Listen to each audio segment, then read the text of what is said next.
seeing as that Fulton County would have gone overwhelmingly for President Biden and votes historically overwhelmingly Democrat, that you may not get a fair jury? Do you have There's a little anecdote that tells you that I'm not particularly concerned about that. Yeah. Of course, we flew into Atlanta on August the 25th for Reverend Lee to surrender. And on the way to the jail, between the jail and the airport, we stopped at a Burger King. And the fact is that, of course, 90% of Atlanta is black. We walked into the Burger King, myself, Reverend Lee, and our local counsel, Dave Volz, and we were the only white folks in the place, right? Reverend Lee, I'm telling you, the respect that the folks in the Burger King gave Reverend Lee in his clerical garb, the respect to Christianity that those folks showed while we were there. I swear the guy that was bringing him his coffee was practically going to ask for a blessing. I don't think the fact that they voted for Trump or otherwise has anything to do with whether or not they're going to understand the situation with Reverend Lee. And besides all that, Reverend Lee has no connection to Donald Trump. He's never met him. He's never even been in the same room with him.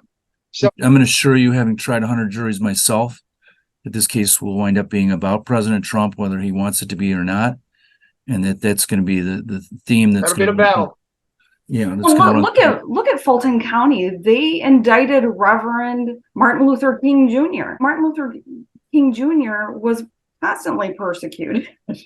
So what are the parallels to the constant and incessant prosecutions and indictments against people just because they are politically motivated? We've done this over time. I think Reverend Lee has made some biblical references to biblical persecutions. And this might be the right time to answer that. First of all, it caught my ear about political, the word political, and I am not politically motivated.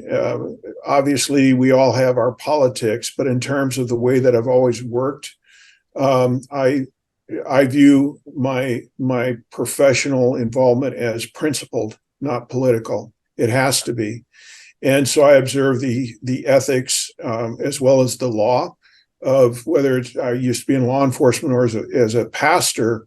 I observe professional ethics that say, we operate out of principle. It's not political. So again, fundamentally, I'm out to help people in the name of Christ, according to my calling as a pastor. And my other work informs that, but does not control it. You, as a pastor, aren't bringing in big bucks like Donald Trump is. How is it that you're going to be able to ward off very expensive legal litigation costs? There's a fundamental attitude I have about this, Linda, is that, and I've said this repeatedly, God is on his throne. We trust him. We don't trust circumstances. I've seen in my life, and I'm 70 years old, I've seen in my life how God provides for his work done in his way. And God is a God of miracles. We've had some wonderful support from people around the country already. I expect that support will grow as the truth gets out. And so fundamentally, the calling is to trust the Lord. The calling is to help people. The calling is to operate with courage and conviction in every circumstance, and to trust the outcome to him, the Lord, not to circumstance, adverse or favorable, either one. In response to your question, though, Linda, there is a Give, Send, Go page for Reverend Lee, Give, Send, Go / Chaplain Lee. Regarding the initial activities in terms of defraying Reverend Lee's expenses, we owe a great deal of gratitude to the Illinois Family Institute. Dave Smith and his team established the original fund to help Reverend Lee. And when he says God is on his throne and there's miracles, there's a story that I felt when it happened was kind of a miracle. We found out on August 15th that he was going to be indicted, and strangely enough, we only found that out by a press conference. As an aside, there was never any official notice of that. If we hadn't seen the press conference on TV, we wouldn't know.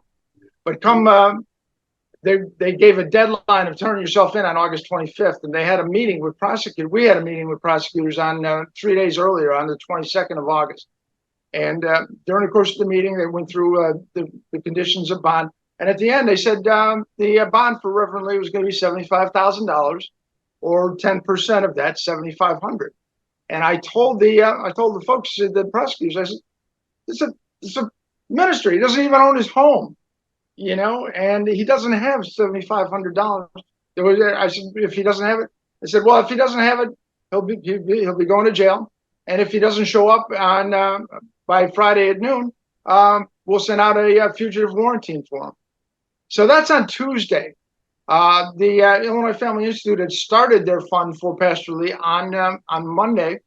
By Thursday evening, the night before we're going to Atlanta, they'd collected about $4,000 in donations for Pastor Lee.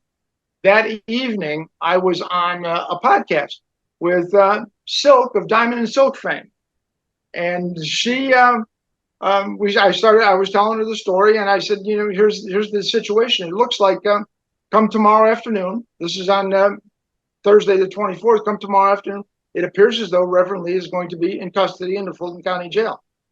And she said, you need $7,500. I said, yes, ma'am. She said, you have $4,000. And I said, yes, ma'am. And she said, does that mean he's not going to be in church on Sunday? And I said, that's what it's very likely. He's not going to be in church on Sunday. And so she said, I'm going to make up the $3,500 so that he gets bailed out of jail tomorrow. That night, she came up with the other $3,500, made it there, and Reverend Lee had gone to bed on Thursday night thinking that he was going to jail, because we were catching an airplane at 5 o'clock in the morning to go to Georgia. He thought he was going to jail, and then on the way to the airport, I told him, and his daughter was driving, and she screamed when she found out her dad was not going to be locked up that afternoon. You're listening to WSFI Catholic Radio 88.5 FM, 750 AM WNDZ. I'm Mark Curran, the host of the show, Cross Examination.